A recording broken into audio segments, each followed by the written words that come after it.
नमस्कार। तो आज हम खास कार्यक्रम में हाजिर हैं।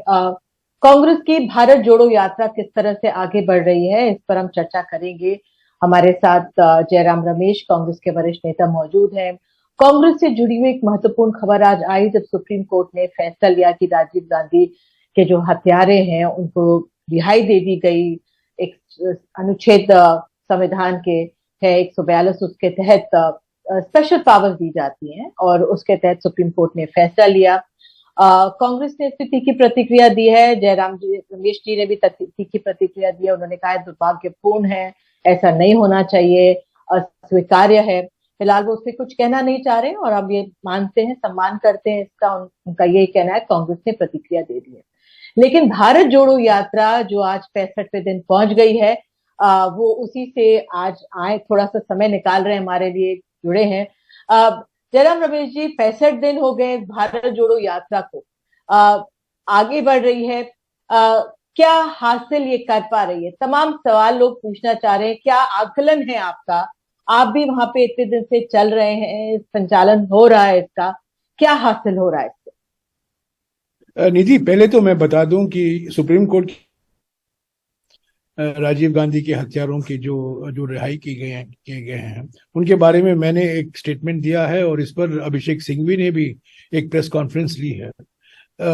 मैं फिर से दोहराता हूं कि स्पष्ट शब्दों में सुप्रीम कोर्ट के जजमेंट की हम निंदा करते हैं। ये हमारे लिए अस्वीकार्य है, ये जजमेंट गलत है और हम पूरी तरह से इसको अमान्य मानते हैं। ये गलत निर्णय है। इस पर मेरा काफी लंबा चौड़ा स्टेटमेंट है। अभिषेक सिंघवी जी का प्रेस कॉन्फ्रेंस भी है। इसके अलावा आपने पूछा है, आज 64वां दिन है भारत जोड़ो यात्रा का। हम नांदेड़ जिले से हिंगोली जिले में पहुंचे हैं, महाराष्ट्र के हिंगोली जिले में। और कल तो एक शानदार रैली हुई नांदेड़ में, जहां कांग्रेस अध्यक्ष मल्लिकार्जुन खड़गे मौजूद थे, सुप्रिया सुले, जयंत पाटिल एनसीपी की ओर से मौजूद थे और आज शिवसेना आदित्य ठाकरे भारत जोड़ो यात्रा में शामिल हुए। तो महाराष्ट्र में हमें देखने को मिला है कि कांग्रेस के घटक दल हैं, हमारे अलायंस के, एमवीए के जो अलायंस पार्टनर्स हैं, वो भारत जोड़ो यात्रा में उन्होंने भाग लिया है, भरपूर भाग लिया है और लोगों ने हमारा भरपूर स्वागत किया है नांदेड़ जिले में। और आज रात को हम हिंगोली जिले पहुंचे हैं। जो भारत जोड़ो यात्रा है ये कांग्रेस को मजबूती देगी, इस तरह से देखा जाए, या राहुल गांधी को मजबूती दे रही है? उस लिहाज से थोड़ा हमें समझाइए, क्योंकि आप भी रास्ते में देख रहे हैं। क्या कांग्रेस का इससे पचन, जिस तरह से बीजेपी मजबूती से आगे बढ़ी है, देश में सत्ता में है, क्या भारत जोड़ो यात्रा का क्या लक्ष्य है? भारत जोड़ो यात्रा का असर आज आप देखेंगे निधि। प्रधानमंत्री 4 दक्षिण भारत राज्यों का दौरा कर रहे हैं, 2 दिन का दौरा।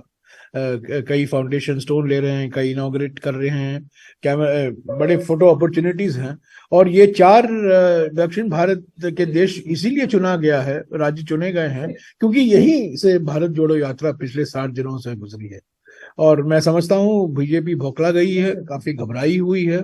जिस तरीके से भारत जोड़ो यात्रा और खास तौर से राहुल गांधी जी का स्वागत किया गया है, न केवल कांग्रेस समर्थकों से, न केवल कांग्रेस संगठन के कार्यकर्ताओं की ओर से, पर जो कांग्रेस आलोचक भी थे वो भी आए हैं सड़क पर। और जो त्रिशंकु हैं, जो न हमारा समर्थन करते हैं, न हमारी आलोचना करते हैं, पर वो जानना चाहते हैं, देखना चाहते हैं कि भारत जोड़ो यात्रा क्या है, राहुल गांधी जी कैसे चल रहे हैं। रोज हम 22-23 किलोमीटर, महाराष्ट्र में हम 24 किलोमीटर चल रहे हैं। तो इसका असर जरूर प्रत्यक्ष रूप से कांग्रेस संगठन पर ही पड़ेगा।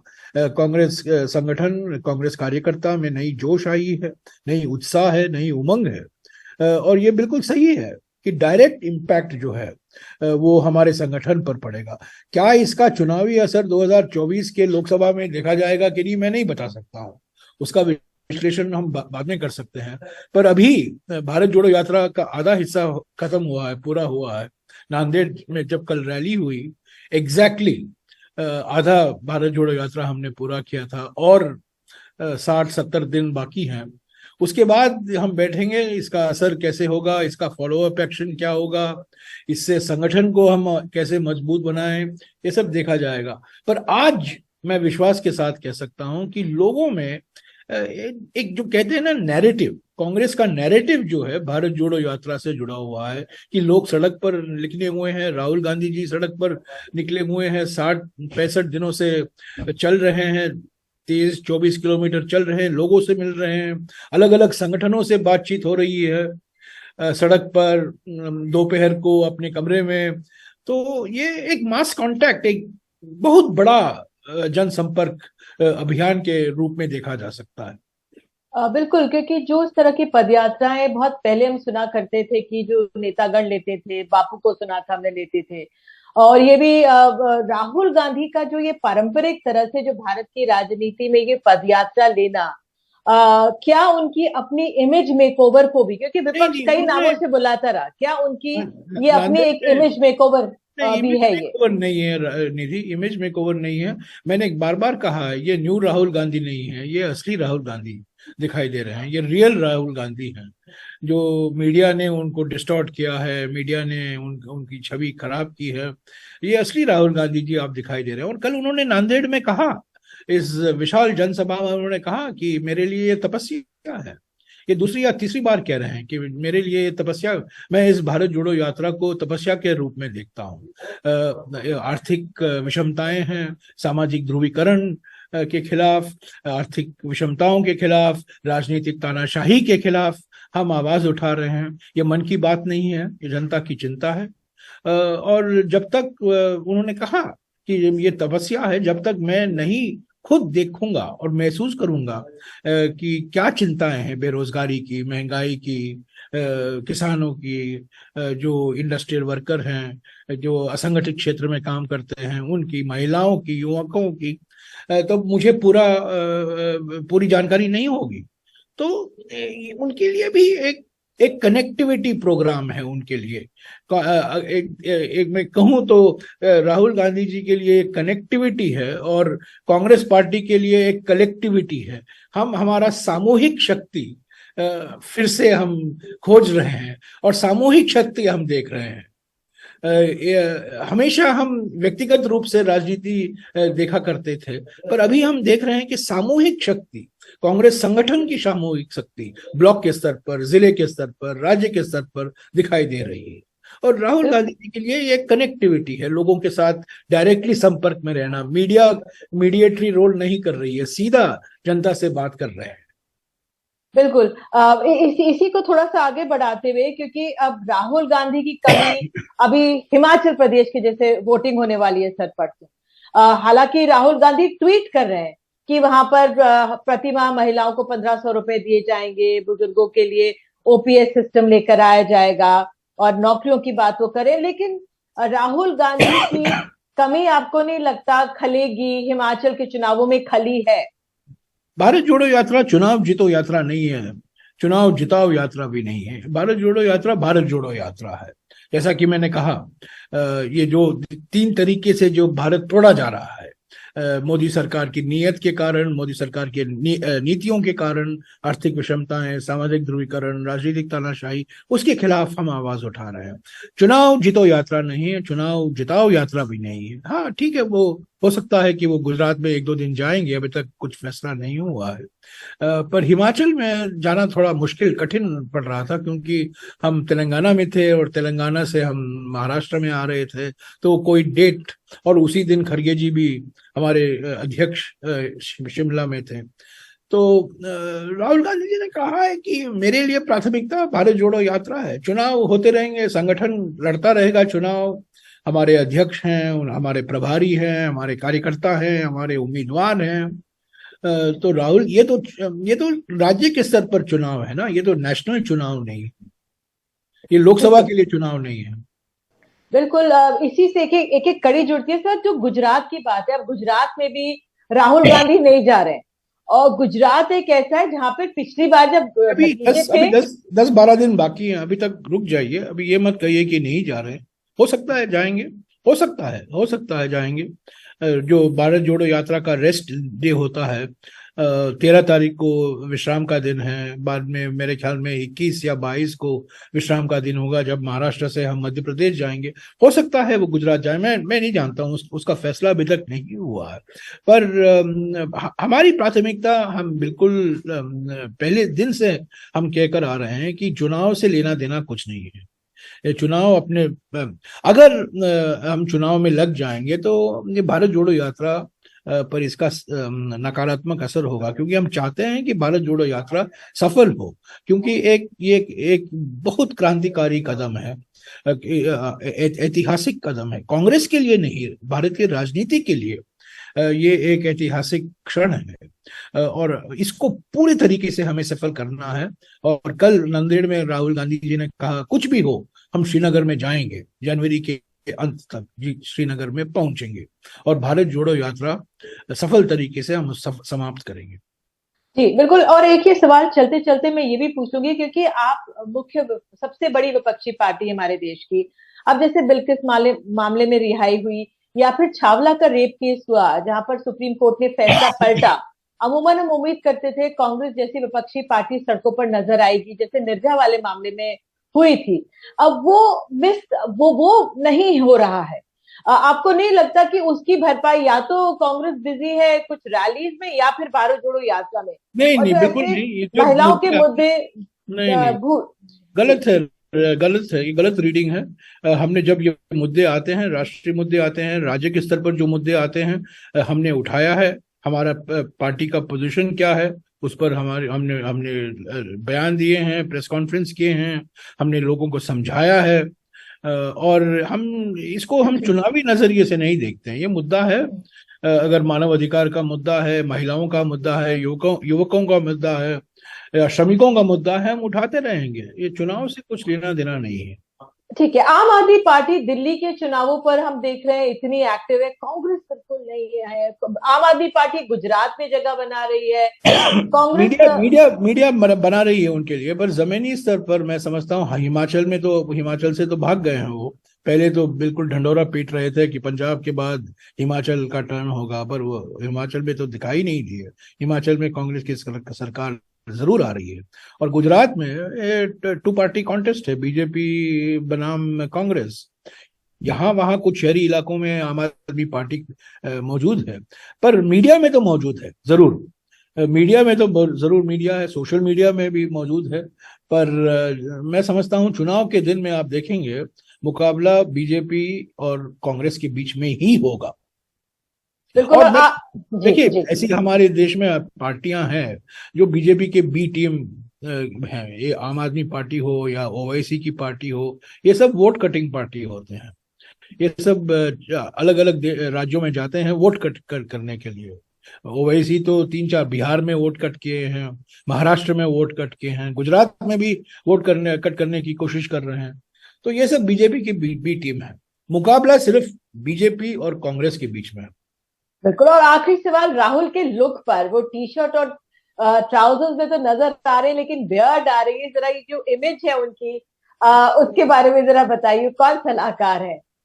नहीं, वो देखिए, राहुल गांधी एक नेचुरल इंसान है, जो नेचुरल इंसान है, और वो ये सब इसमें नहीं पड़ते हैं। वो जो उनके मन में आता है वो करते हैं और बड़े बड़े लोकतांत्रिक व्यक्ति हैं, वो सबकी बात सुनते हैं। और जिस तरीके से मैं आपको बता दूं, रोज 24 किलोमीटर चलना, 4.5 घंटा सुबह और 4.5 घंटा शाम को, और हजारों लोगों के साथ सेल्फी खींचना, उनसे दस्तावेज लेना, उनकी बात सुनना, उनके साथ फोटो लेना, ये आसान काम नहीं है, बिल्कुल आसान काम नहीं है।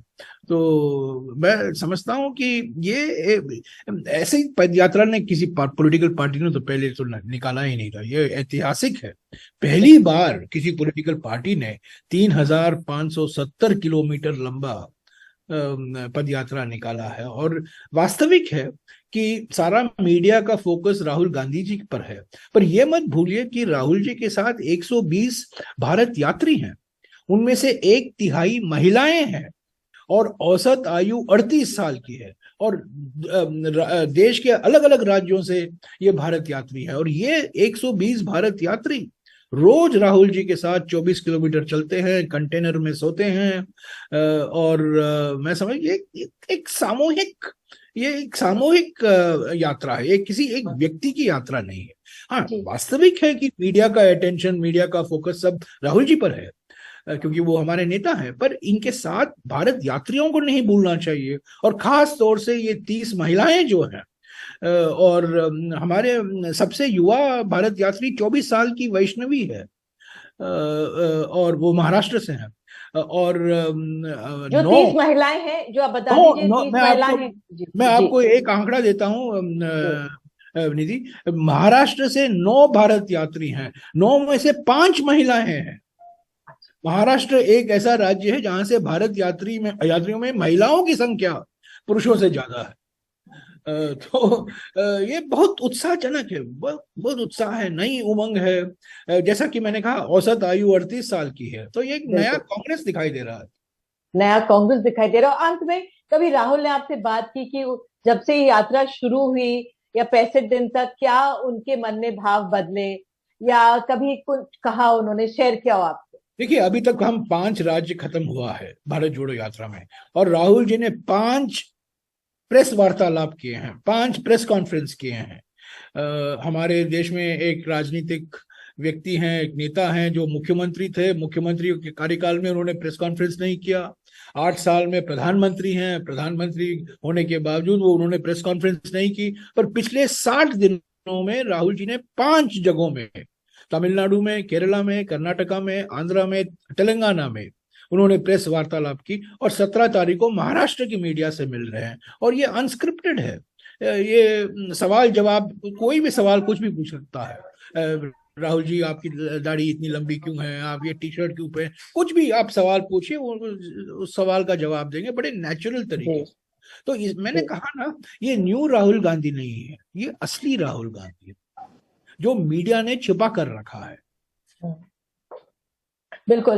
बस जयराम रमेश जी, आप हमारे साथ जुड़े, आपने अपना समय दिया, इसके लिए बहुत बहुत धन्यवाद।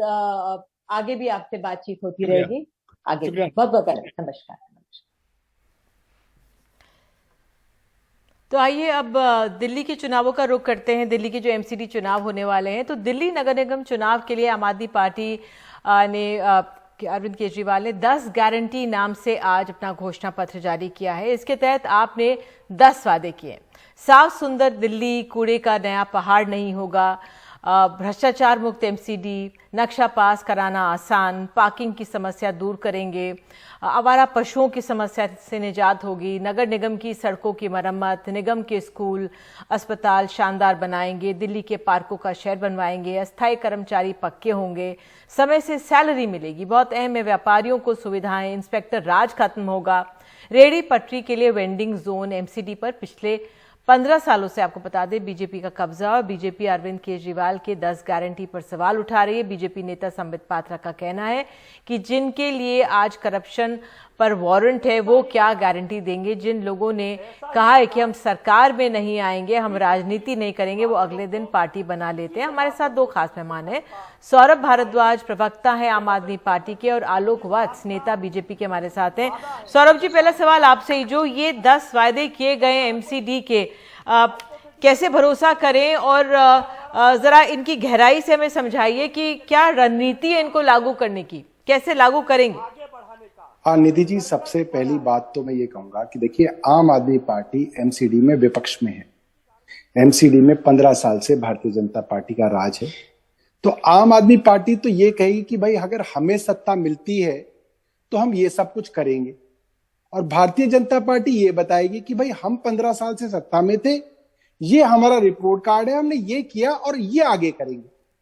हमने जो लिस्ट बनाई है निधि जी, ये बिल्कुल जो भी दिल्ली में रहने वाला नागरिक है वो उसको पता है, ये लिस्ट जो है उसके दिल के बिल्कुल करीब लिस्ट है। ये लिस्ट कोई भी दिल्ली का नागरिक बना सकता था, और उससे किसी से भी आप पूछ लो कि वे 5 परेशानी बताइए आप अपनी एमसीडी की, 10 में से वो 5 उसकी जरूर होंगी। जैसे सबसे बड़ी परेशानी निधि जी जो हमने देखी वो ये रही कि इस दौरान एमसीडी के अंदर खूब हड़तालें हुई, कूड़े के ढेर दिल्ली के अंदर लगे, और बार बार ये कहा गया, 2017 में चुनाव से पहले मनोज तिवारी जी ने अपना संकल्प पत्र में लिखा कि अब दिल्ली सरकार से पैसा नहीं मांगेंगे, सीधा केंद्र सरकार से पैसा लाए करेंगे। 2017 से 2022 आ गया निधि जी, मैं जानना चाहता हूं 1 रुपया इनको केंद्र सरकार ने दिया और नहीं दिया, क्योंकि एमसीडी के बारे में केंद्र सरकार को भी पता है। दूसरी बड़ी बात, व्यापारियों को नियमित सैलरी मिले और उनको पक्का किया जाए। तीसरी बात, जो सबसे बड़ी बात है, दिल्ली को साफ और सुंदर बनाना है। दिल्ली में जगह जगह जो कूड़े के ढेर लगते हैं, जो जगह जगह सड़कों पे मलबे के ढेर लगे होते हैं, कूड़ेदानों के अंदर कूड़ा ओवरफ्लो कर रहा होता है, वहां पे गाय जो है कूड़ा खाने के लिए मजबूर होती है, उसको बदलकर दिल्ली को बिल्कुल साफ सुथरा बनाकर, और इन जो कूड़े के पहाड़ जो है, जो भलसवा में है, ओखला में है और गाजीपुर में है, जो दिल्ली के ऊपर एक कलंक है निधि जी, उनके ऊपर बड़ी बड़ी चील जो है वो घूमती रहती हैं, आसपास के लोगों के लिए जीना मुश्किल है। वहां पे जो है रसायन जो है भारी हैवी मेटल्स जो है अब अर्थ के नीचे पानी में परकुलेट कर गए, कैंसरस हो गया है पूरा का पूरा वहां का जो पानी है, उसको जो है हम पूरी तरीके से साफ करेंगे निधि। ठीक है आलोक जी, जो ये 15 साल से जो खामियां देखी हैं, शायद उसको देखते हुए बीजेपी ने ये आम आदमी पार्टी ने ये एक तरह से कार्ड बना दिया है और वो वादे करने की सोच रही है जो यहाँ पे कमियां हैं। देखिए निधि जी, केजरीवाल जी आजकल दिल्ली पर ध्यान कम दे रहे हैं, इनका ध्यान ज्यादा गुजरात पर केंद्रित है। अब गुजरात के बाद ये प्राइम मिनिस्टर का ख्वाब देख रहे हैं तो फिर दूसरे जगह घूमने लगेंगे। दिल्ली को इन्होंने किसके भरोसे छोड़ा है अभी तक ये स्पष्ट नहीं। और 15 साल से अगर हम काबिज है तो हम जनता के विश्वास के कारण काबिज है, हम किसी की दया और रहम के कारण नहीं काबिज है। अपने कार्यकलापों से, अपने कार्यशैली से लोगों को संतुष्ट करके चले हैं तो आगे बढ़े हैं। दिल्ली में ये स्कूल और कॉलेज खोलने का वादा किया था, स्कूलें बंद हो गई, कोई नया अस्पताल नहीं खुला, दारू की गंगा बहा दी। जिस दारू के कारण इन्होंने कहा था कि इजाफा होगा हमारे इनकम में, उसको इन्होंने तुरंत रिवर्स कर दिया, पुराने पॉलिसी पे ले आए। अगर आपकी पॉलिसी इतनी अच्छी थी तो आपने रिवर्स क्यों किया? और जब इनके उप मुख्यमंत्री उसके जाल में फंस गए तो अब ये दिन गिन रहे हैं। एमसीडी का जहां इन्होंने मोहल्ला क्लिनिक खोला उसमें गाय भैंस सो रही है, उसमें इतनी गंदगी है, उसमें ये डॉक्टर जो है वो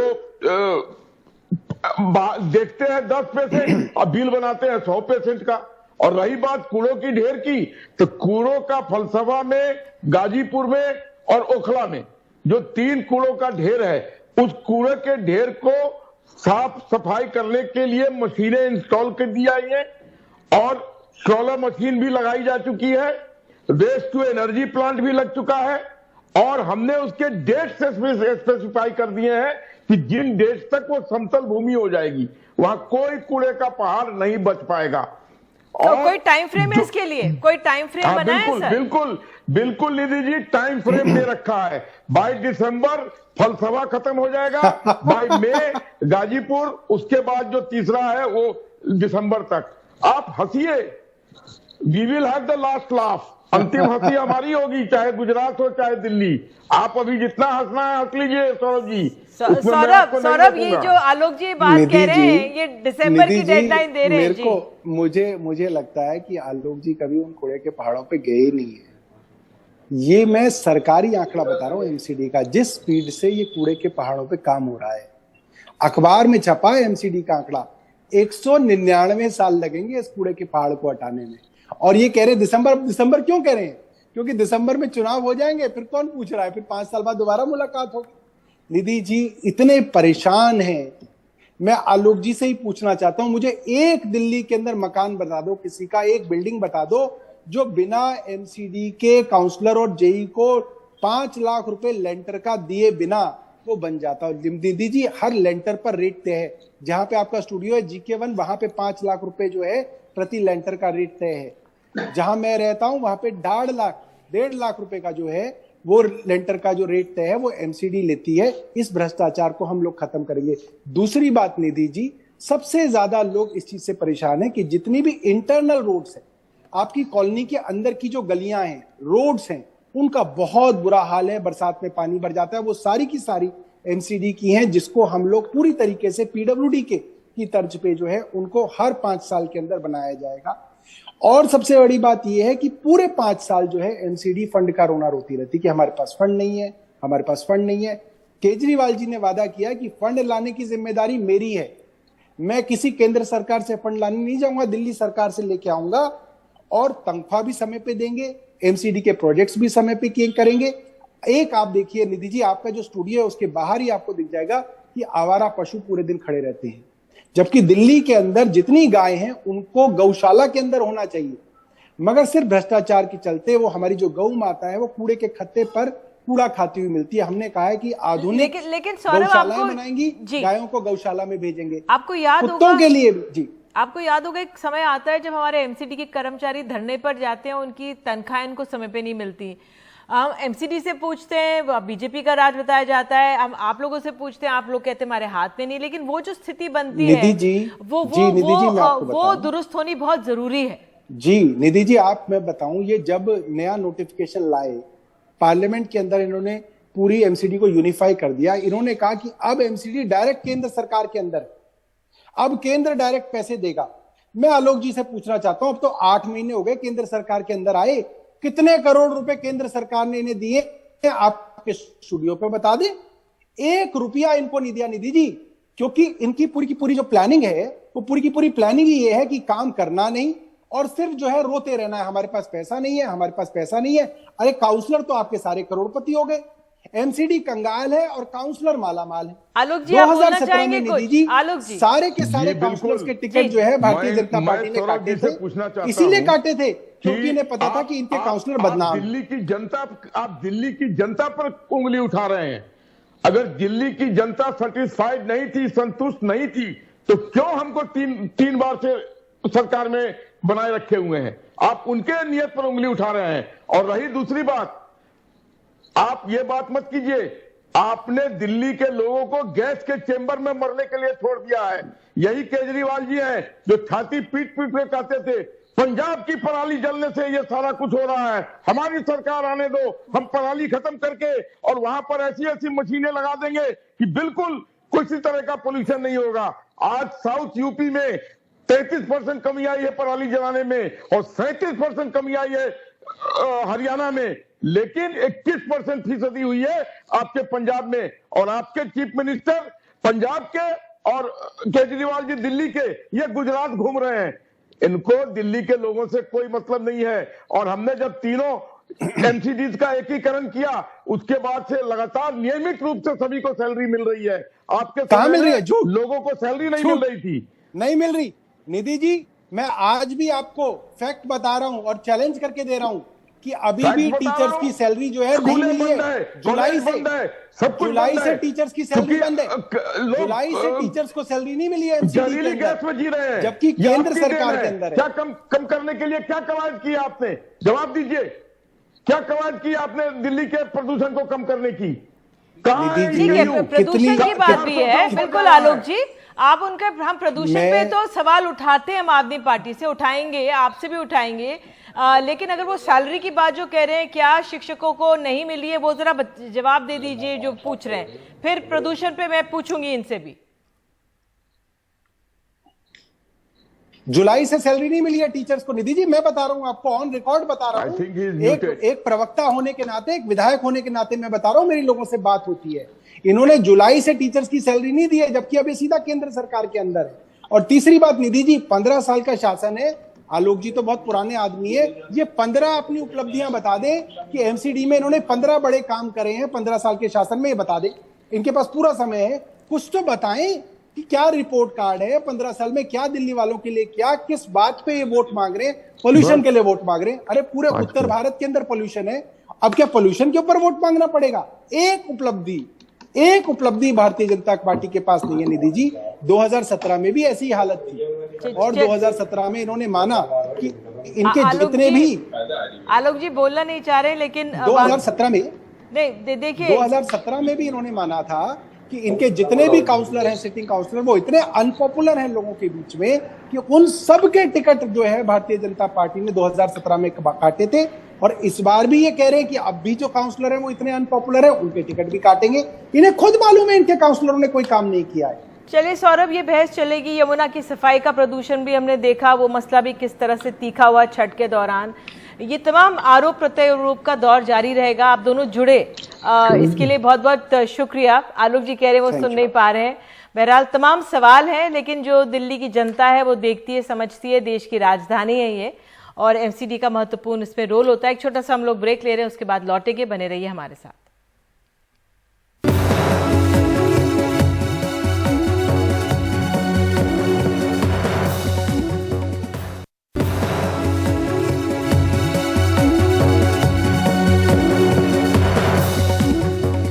प्रधानमंत्री नरेंद्र मोदी शुक्रवार से दक्षिण भारत के 4 राज्यों के दौरे पर हैं। इसमें कर्नाटक, तमिलनाडु, आंध्र प्रदेश और तेलंगाना शामिल है। लेकिन दिलचस्प ये भी है कि ये दौरा तब हो रहा है जब इसमें से 3 राज्य केंद्र सरकार से अपने राज्य के राज्यपाल को हटाने की मांग कर रहे हैं। नियमों में संशोधन करके एक यूनिवर्सिटी के चांसलर पद से हटा देने के केरल सरकार के फैसले पर राज्यपाल आरिफ मोहम्मद खान की तरफ से अब तक कोई प्रतिक्रिया नहीं आई है, लेकिन सरकार के साथ उनका टकराव और तेज हो सकता है। अब बात राज्यपाल को हटाने तक की होने लगी है। Governor has become a tool in the hands of the political bosses. It's very clear now. ये बहुत साफ है कि अब गवर्नर पॉलिटिकल पार्टीज के मुताबिक काम करते हैं। इस मामले की बात करें तो उन्होंने संविधान के विरुद्ध काम किया है। हमें सोचना पड़ेगा कि हमें ये गवर्नर की पोस्ट चाहिए या नहीं। दरअसल पिछले कई दिनों से केरल के राज्यपाल आरिफ मोहम्मद खान विश्वविद्यालयों के कुलपतियों से उनके इस्तीफे की मांग कर रहे थे। उन्होंने कुलपतियों को 24 अक्टूबर तक इस्तीफा देने की चेतावनी भी दी थी। इसके बाद कुलपति केरल हाई कोर्ट पहुंच गए थे और हाई कोर्ट ने कुलपतियों को राहत दे दी थी। वैसे राज्यपालों के खिलाफ गुस्सा अब एक एक कर कई राज्यों में फैल चुका है। केरल के साथ ही तमिलनाडु और तेलंगाना में भी इस तरह की जंग छिड़ी हुई है।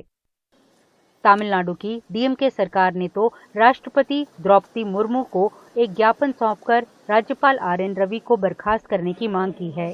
सांसदों ने कथित रूप से देशद्रोही और सांप्रदायिक बयानों और अपने कर्तव्यों में विफल रहने के लिए राज्यपाल को उनके पद से हटाने की मांग की है। It is regrettable that governments which are run ये बहुत दुखद है कि जिन राज्यों में बीजेपी की सरकार नहीं है, उनमें बीजेपी के नियुक्त किए गए गवर्नर ज्यादा दखलंदाजी कर रहे हैं। What can I say? Hurdles from governors appointed by a BJP union government. Tamil Nadu के कांग्रेस नेता कार्तिक चिदम्बरम ने एनडीटीवी से कहा, आरएन रवि राज्यपाल के तौर पर अपनी भूमिका से कहीं आगे निकल रहे हैं। वो विधानसभा के दिन प्रतिदिन के कामों में बाधा डालकर संसदीय लोकतंत्र की पवित्रता पर हमला कर रहे हैं। राज्यपाल की ये टिप्पणी कि सनातन धर्म ने भारत का निर्माण किया या फिर संविधान भारत की आत्मा को धारण नहीं करता, एक संवैधानिक पद धारण करने वाले व्यक्ति के लिए अत्यधिक अशोभनीय है। राज्यपाल की जिम्मेदारी यह सुनिश्चित करना है कि लोकप्रिय रूप से चुनी गई सरकार राज्य के लोगों के लिए अपने कर्तव्यों को पूरा करने में सक्षम हो। साफ है कि राज्यपाल रवि इस जिम्मेदारी में विफल रहे हैं।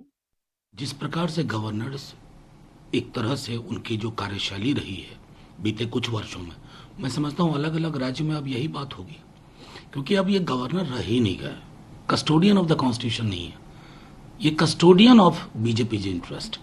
अगर ऐसे हालात पैदा होंगे तो जाहिर है कि क्या चुनी हुई सरकारों के पास विकल्प कितना बचता है। उधर कानून के जानकारों का कहना है कि राज्यपालों के पास संविधान के तहत कार्यकारी शक्तियां नहीं हैं। सभी आदेश राज्यपाल के नाम से नहीं जारी किए जाते हैं और ये सामान्य कार्यकारी शक्ति है, इसलिए उन्हें सुपर पावर की तरह काम नहीं करना चाहिए। No, the system is getting worse and in fact I think half the fight began. System बद से बदतर हो रहा है। आधी लड़ाई दिल्ली में ही शुरू हो गई थी, जहां एलजी एक चुनी हुई सरकार के कई फैसलों को रोक रहे थे। अब ये मॉडल पूरे देश में आ चुका है।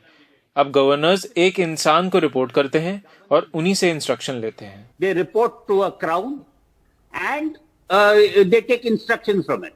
दक्षिण भारत के 3 राज्य तमिलनाडु, केरल और तेलंगाना अपने सूबे के राज्यपाल के साथ कश्मकश में उलझे हुए हैं। दिलचस्प बात यह है कि वो एक तरफ तो राज्यपालों को केंद्र का कठपुतली बता रहे हैं और दूसरी तरफ आसपास के राज्यों को और साथ में रीजनल पार्टीज को अपने साथ लेने की कोशिश कर रहे हैं ताकि वो केंद्र सरकार पर और ज्यादा दबाव बना सकें। नई दिल्ली से Nita Sharma, India TV India के लिए।